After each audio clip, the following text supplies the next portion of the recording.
Elias wasn't just fixing his fence. He was waging a war.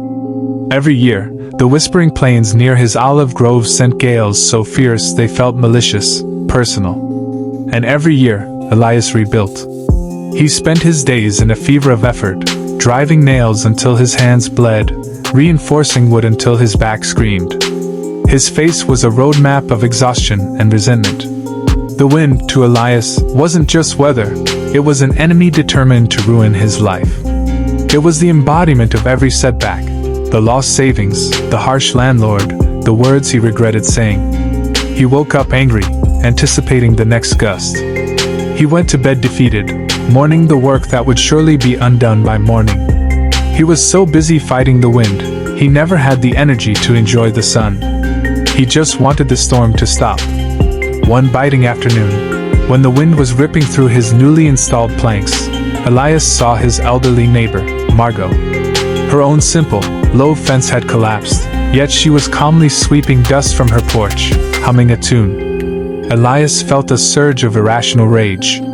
"Margot, how can you be so calm? Don't you see this is our undoing? Don't you feel the injustice of this relentless, terrible wind?"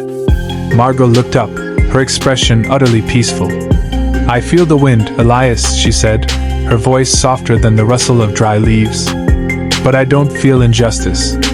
She gestured to the vast, turbulent sky. "The storm is not judging us, my dear. It is not plotting against us. It is simply being the storm." Margot led him into her olive grove. Her trees were not tall and exposed like Elias's. They were sturdy, planted deep in protected hollows, surrounded by low, resilient shrubs. "You spend your life building walls against the wind, hoping to stop it," Margot explained. "But the wind is a fact of this life. You can spend all your precious energy wishing for a life without storms, or you can spend your energy preparing for them." Elias stood there, looking from the towering, struggling trees of his own past efforts to the low, protected life of Margot's grove. The simple truth hit him with more force than any gust of wind. The pain was not the wind. The pain was his resistance to reality. His misery was the gap between the life he had and the life he insisted he should have. That day, Elias put down his hammer. He stopped fighting the wind. The fence lay broken, but he no longer felt broken himself. He realized the only thing he could control was his own response. He started digging deep holes, planting low bushes, and allowing his trees to grow strong by meeting the wind, not by hiding from it.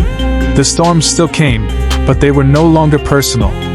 They were simply opportunities to check his roots. Morals. Stop complaining. The injustices of life, the things you cannot change, will always exist. But they cease to hold power over you the moment you stop fighting the fact of their existence.